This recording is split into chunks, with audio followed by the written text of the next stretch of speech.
ابھی ان کی بھتیجی ناظم رضا خلیلی کی بھتیجی چھوٹی سی تھی، میرے پاس لے کے آئے ان کے ابو، بولے حضرت بھتیجی ہے، کرو سلام بیٹا، تو وہ سلام کر رہی، چھوٹی سی گود میں تھی، سلام کر رہی ہے، کلمہ سنا، کلمہ سنا رہی ہے، خیریت پوچھو، اب خیریت سے، چھوٹی چھوٹی زبان، اب دل نہیں چاہے کہ اسے دعائیں دے دے، دل نہیں، سر پہ ہاتھ رکھ کے دل سے دعائیں دے دی.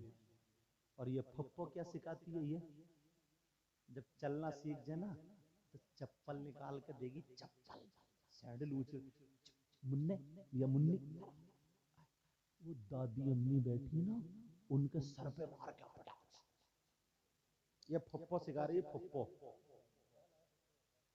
یا اگر پہلا بچہ نا تو خالہ لے جاتی ہے، خالہ لے جاتی ہے پھانس کے، اب وہ سکھاتی ہے تیری نانی امی بیٹھی ہے، نانی امی، اب وہ چپ چپ کے جائے گا اور اماں کے ایک پٹاخ سے مارے گا، اماں چاروں خانے چپتے ہیں اور وہ بھی دانت پھیلائے، دیکھ کتنا اچھا لگ رہا ہے مجھے مارتے ہو میرا پوتا. جب بڑے ہو کے گالی بکریاں تو کہہ رہی امام صاحب کوئی میاں بتا دو ایسا جو تعویذ کر دے، بیٹے کا دماغ خراب، بگڑ گیا، بگڑا.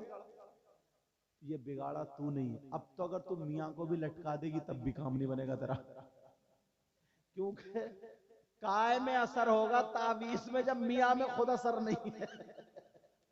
میاں بھی تو نقلی گھوم رہا ہے، سب نہیں اللہ ماشاءاللہ کہہ رہا ہے یہ 55 روپے کا، یہ 500 کا، یہ 150 کا، یہ 200 کا بکری چل رہی ہے. ختم فیض ختم. اب تو میاں کے پاؤں میں رسی باندھو، گلے میں رسی باندھو اور لٹکا دو، ایسے میاں سے تب بھی فائدہ نہیں ہوگا.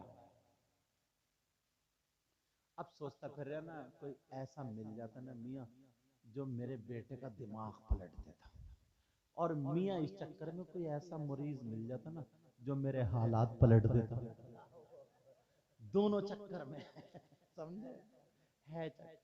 ارے ابھی کی بات ہے، یہ نور الدین منظر صاحب چلے گئے، ان سے پوچھو، ایک لوٹ رہا تھا بہت دنوں سے، ایک میاں کبھی 500 مار دے، کبھی 2000 مار دے، کبھی 4000، بولے آج 10 جنات اتار دیے، آج 12 اتار دیے، پرسوں اتنے اتار دیے، بولے 70,000 اور ایک جنات ہے، 70,000 میں نے ختم کر دیے، ٹھیک پھر بھی نہیں ہو رہی تھی، بولے 70,000 ختم کر دیے مگر ایک رہ گیا بہت تگڑا ہے، وہ مجھ سے نہیں اترے گا کسی سے، وہ کسی سید سے ہی اترے گا. اب وہ ڈھونڈتے ڈھونڈتے ڈھونڈتے ٹکرا گئے مجھ سے، جب مجھ سے ٹکرا، بولے یا پھر اترے گا تو 4.5 لاکھ روپے مانگ رہے ہیں. میں نے کہا بڑی ہائی فیس ہے بھائی، اب 4.5 لاکھ روپے بیچارہ کہاں سے دے. تو اس نے سوچا چلے یار سید صاحب سے مل لے، وہ ملے، بولے حضور بہت بڑا کام ہے. تو میں نے کہا میں چھوٹا آدمی ہوں، بات بتاؤ کیا.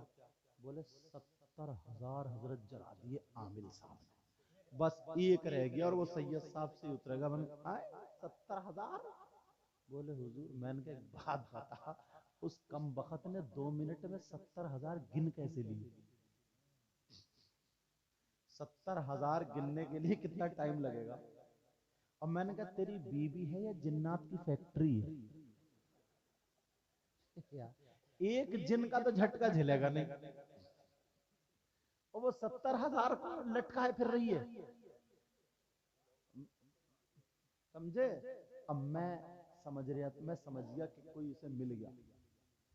میں نے کہا پوری بات بتا، بولے بس ایسے ایسے اترے گا. وہ دوسرا بولے یا پھر اگر وہ اتارے گا تو 4.5 لاکھ روپے جنات کی فیس ہے. وہ یہ کہہ رہا ہے جنات 4.5 لاکھ روپے لے گا، اس کے بعد میں جب جاؤں گا.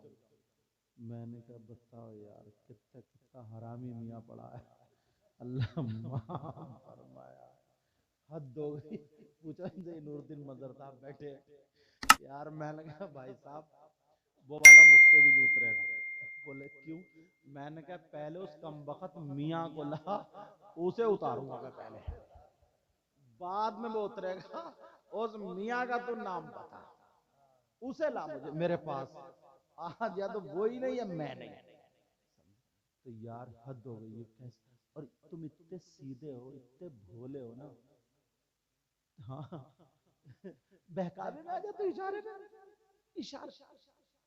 تم بھی اس چکر میں نہ چلے یار، مزار پہ پڑی ہے، پیسے تھوڑی اٹھ رہے ہیں، سر میں درد ہے، کسی نے گولی نہیں لائے گا کیونکہ اس میں 10 روپے لگیں گے. 15 روپے لگیں گے، علاج نہیں کرائے گا، وہاں جا کر اگربتی لیے گھوم رہی ہے، اگربتی لیے دھواں دیتی پھر رہی ہے، دھواں دینے کی مشین بنا دی۔ اپنے آپ کو سنبھالو۔ ہاں بیٹا،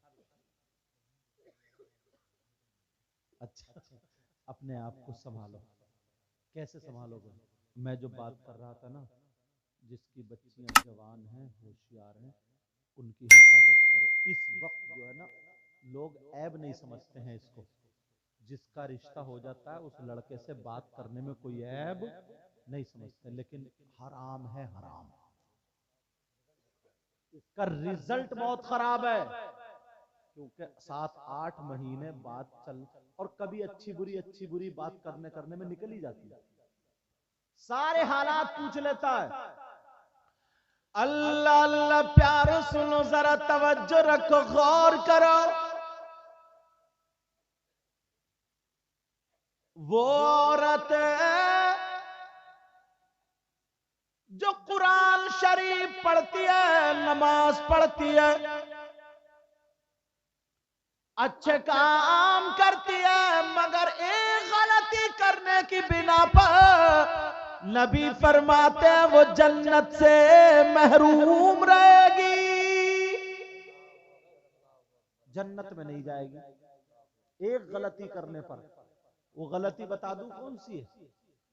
سننا چاہ رہی ہیں؟ نماز پڑھے، روزہ رکھے، تسبیح پڑھے، اچھے اچھے کام کرے، پھر بھی جنت میں نہیں جائے گی۔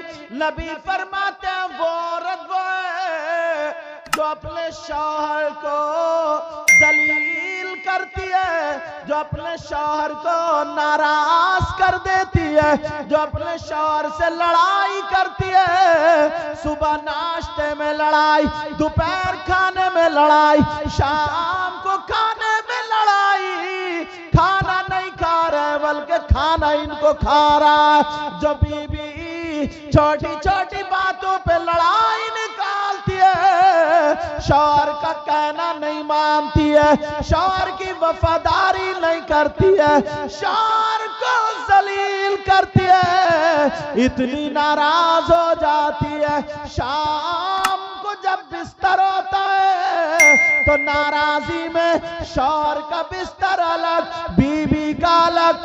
نبی فرماتے ہیں ایسی عورت قرآن پڑھے، نماز پڑھے، تسبیح پڑھے، شوہر کو ناراض کرنے کی وجہ سے جنت میں نہیں جائے گی۔ اور اگر نبی جس کو منع کر دیں تو کوئی پیر لے جائے گا جنت میں؟ کوئی مولانا، مفتی صاحب، امام صاحب، تمہاری نمازیں، روزے، حج، زکوٰۃ، اگر نبی جس کو منع کر دیں اس کو جنت میں کوئی نہیں لے جا سکتا۔ تو عورتوں کو یہ سبق۔ اور ہاں، مرد، نبی نے فرمایا کچھ ایسے نمازی ہیں، کچھ ایسے قرآن پڑھنے والے ہیں جن کا حشر ظالم بادشاہ کے ساتھ ہوگا۔ اللہ، نماز پڑھے، حاجی ہے، قرآن پڑھے، تسبیح پڑھے، نیک کام کرے، مگر ایک گناہ کرنے کی بنا پر وہ اس کا حشر ظالم بادشاہوں کے ساتھ ہوگا۔ اس مرد کو کھولوں کون ہے؟ نبی فرماتے ہیں وہ شوہر وہ ہے جو اپنی بیوی پہ ظلم کرتا ہے، جو اپنی بیوی پہ الزام لگاتا ہے، جو اپنی بیوی پہ تہمت لگاتا ہے، جو اپنی بیوی کو مارتا ہے، توڑتا ہے، ظلم کرتا ہے، بیچاری ٹوٹ جاتی ہے، یہاں تک کہ دعائیں کرتی، اے اللہ تو مجھے موت دے دے۔ ایسا شوہر کتنی نمازیں پڑھے، کتنے روزے رکھے، نبی فرماتے ہیں اس کا حشر ظالم بادشاہوں کے ساتھ ہوگا۔ اور ظالم بادشاہ کون ہے؟ فرعون، قارون، نمرود، حامان، شداد۔ آج کے جو لوگ ہیں میں ان کا نام ہی نہیں لیتا۔ سمجھ میں آ رہی بات؟ تو یہ ان چیزوں سے بچنا ہوگا۔ ان چیزوں سے کیا ہونا ہوگا بولو؟ یہ شادی جو ہے نا، شادی محمد عقیل صاحب کی، عاقل صاحب کی، ہمارے